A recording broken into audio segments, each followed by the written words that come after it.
ए शिव, तुझ्या मम्मीने काय काय स्वयंपाक केला रे? हा, जेवला स्वयंपाक केल्या? काय केल्या? हा हा, तूप. तू किती वर्षाचा आहेस? तू किती वर्ष? 3 दिवसाचा आहेस? तीन. बरं बरं.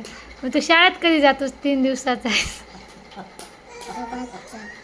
तेव्हाच जातो. बरं, तुझं नाव काय? शिवांश. पप्पाचं? मम्मीचं?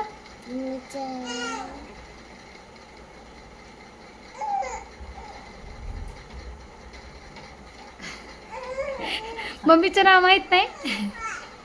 आई आई आई.